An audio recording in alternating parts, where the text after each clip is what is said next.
ভাই ফোটা স্পেশাল বাজার করতে এসেছি, চলুন চলুন। ও দাদা সেই মাছটা উঠা দেখি, এটা কত ওজনের হবে? 1200 না, একটু কমাও না। ভাই ফোটার বাজারে অনেক মানে আমার মাংস টাংস সব নিতে হবে, আমার সবজি নিতে হবে। তুমি একটু ঠিক করে দামটা কমা।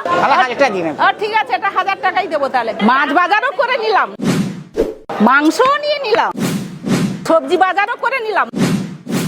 আর এই সব কিছু রান্না করার জন্য নেব ঝাঁঝে ভরা সর্ষের তেল, Emami healthy and tasty super strong সর্ষের তেল। বাজার ঘুরে ঘুরে এই ইলিশ মাছটা পেয়েছি। আমার নিজের দাদা ছিলেন একজন, তিনি 18 সালে চলে গেছেন।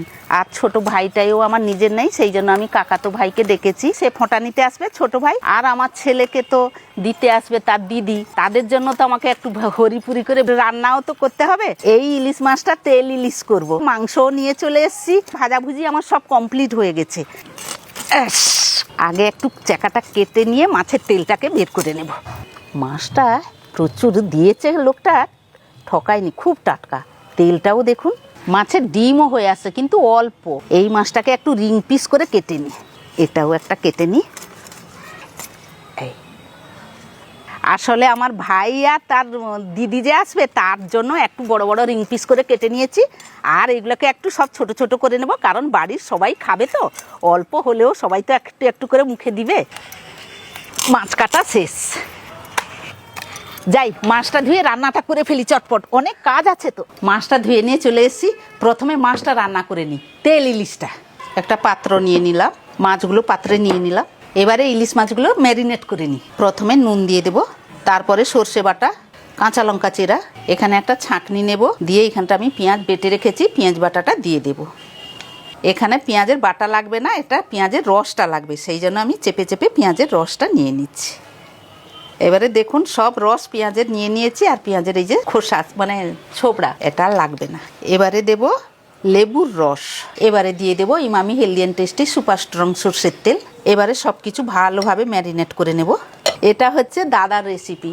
আজকে ভাতৃদ্বিতীয়া, দাদা নেই, দাদার কথা মনে পড়ে গেল, সেই জন্য দাদার যে রেসিপিটা করতো আমি আজকে সেই রেসিপিটা করছি। একটু পেঁয়াজের রস দেবে আর একটু রসুন বাটা দেবে, দেখবেন আপনারাও খেয়ে দেখবেন, খুব টেস্ট ভালো হবে। আপনারা বলেন যে ইলিশ মাছের স্বাদ একটা নষ্ট হয়ে যাবে যে পেঁয়াজের রস রসুন বাটা, কিন্তু না, খুব খেতে ভালো লাগবে। আপনারা করে দেখবেন আমি যেমন করছি।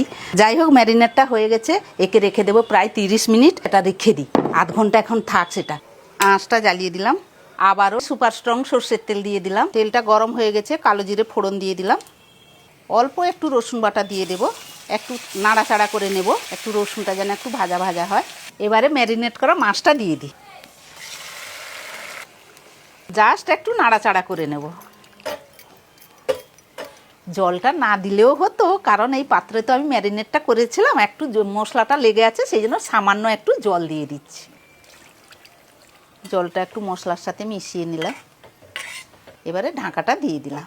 এটা 7 থেকে 10 মিনিট ধিকি ধিকি আঁচে হোক। মাংসটাও ধুয়ে নিয়ে চলে এসেছি, মাংসটা এখানে রাখলাম, আর সমস্ত মাংসর আমি মশলাও জোগাড় করে নিয়ে চলে এসেছি। ঢাকাটা তুলে নিলাম। জাস্ট কালারটা দেখুন কি লোভনীয় দেখতে হয়েছে, আরও খেতে তো আরও সুন্দর লাগবে। যাই, এটা হয়ে গেছে, এটা রেখে দিয়ে আসি।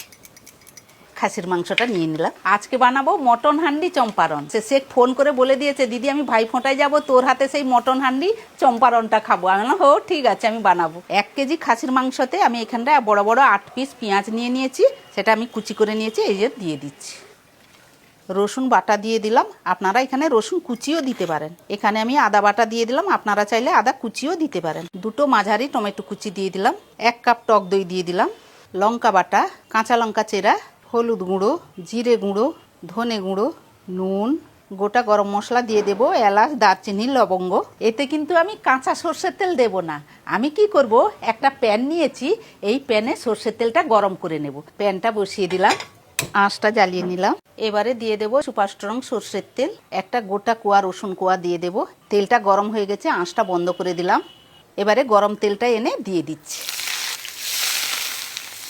এবারে মাংসের মধ্যে মশলাটাকে ভালো করে ঠেসে নেব। যত ঠেসবেন তার তত স্বাদটা দ্বিগুণ বেরাবে। এতে তো অনেক রকমের মশলা দিয়েছি, সব মশলা যেন মাংসের মধ্যে সমানভাবে মিশে যায়, সেই জন্য যত পারবেন ভালো করে একটু ঠেসে নেবেন, দিলে ভালো হবে। ভালোভাবে মাংসের মধ্যে কিন্তু মশলাগুলো সব মিশে গেছে। এবারে আমি রেখে দেবো প্রায় 1 ঘন্টা। আরও যদি হাতে আপনারা সময় পান, আরও একটু সময় হলে 1 ঘন্টা থেকে 1.5 ঘন্টা হলেও আরও ভালো হয়। জন্য আমি একটা মাটির হাঁড়ি নিয়ে আজকে সকালেই কিনে নিয়ে চলে এসেছি। আর মটন হাঁড়ি চম্পারণে তো মাটির হাঁড়ি না হলে তো হবে না। আমি সব সময় মাটির হাঁড়ি ব্যবহার করলে তার নিচে একটু আমি মাটি দিয়ে দিই, যেহেতু এটা গ্যাসে বসাই তো রিক্সের ব্যাপার, কখন কি হবে মাটির হাঁড়ি, সেই জন্য নিরাপদ যেন হয় একটু মাটি লেপিয়ে দিই, দিলে আর কিছু হবে না। এটা আমি গ্যাসে বসিয়ে দিলাম, হাঁড়িটা বসিয়ে দিলাম। এবারে মাংসটা নিয়ে হাঁড়ির মধ্যে ঢেলে দিলাম। একটা আমি কিন্তু আটার ডো বানিয়ে নিয়েছি। এই আটার ডোটা আমি হাঁড়ির চারপাশে লাগিয়ে দেব, যাতে তার বাষ্পটার কোনো ধার দিয়ে বেরাতে না পারে। একটু চারধার একটু হালকা করে এইরকম চেপে চেপে দিবেন, যেন চারধার আটাটা লাগে ভালো করে। আর এইটুকু আছে, হয়ে গেল। এইবারে একটা মাটির আমি একটা ঢাকনা নিয়েছি, সেটা দিয়ে দেব। এই ঢাকনার উপরেও আটাটাকে একটু দিয়ে দিচ্ছি, যাতে ঢাকনাটা ভালোভাবে সিল হয়ে যায়। আঁচটা জ্বালিয়ে দিলাম, আঁচটা কিন্তু একটু মাঝারি দেব। এবারে আমি 1 ঘন্টা একে দমে দেব, কিন্তু মাঝারি আছে দিলে মাঝে মাঝে কি করব, একে তো আমি নাড়তে পারবো না, মাঝে মাঝে হাঁড়িটাকে তুলে একবার ঝিকিয়ে দেব, দিলে তলায়ও ধরবে না আর ভালোভাবে সব সমান একটু মিশে যাবে, আর কোনো অসুবিধা হবে না। এখন এটা থাক, কিন্তু মনে রাখবেন সবসময় মাঝারি আঁচ দেবেন। 15 মিনিট হয়ে গেছে, একটু চলকিয়ে নিব, এই রকম করে নিয়ে চলকাবো, দিলে সব চারধার সমান হবে। এই চলকানো হয়ে গেছে, এটা আবার বসিয়ে দিচ্ছি। 15 মিনিটের পরে আবার চলকাবো উঠে, আবার অন্য কাজে যাই, এটা বসুক।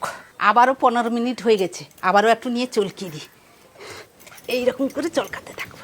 আওয়াজটা বেশ হচ্ছে ভালো, চারধার নড়ছে দেখছি। আবার বসিয়ে দিই, আবারও আসছে, এটা হোক।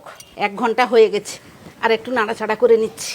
তখন 15 মিনিটে, আধ ঘন্টার মধ্যে 2 বার আমি নাড়াচাড়া করে নিয়েছিলাম। তার মাঝেও আমি আবার 15 মিনিটের পরে আবারও নাড়াচাড়া করে নিয়েছি, আবার 15 মিনিটের পরে এসছি, নাড়াচাড়া করে নিলাম। প্রায় 1 ঘন্টা হয়ে গেল, হয়ে গেছে।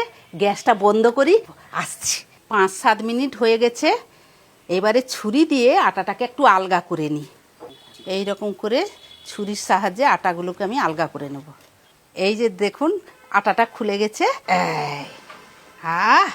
মাংসটা দেখুন কালারটা কি সুন্দর আসছে, আর গন্ধটাও ব্যাপক বেরিয়েছে।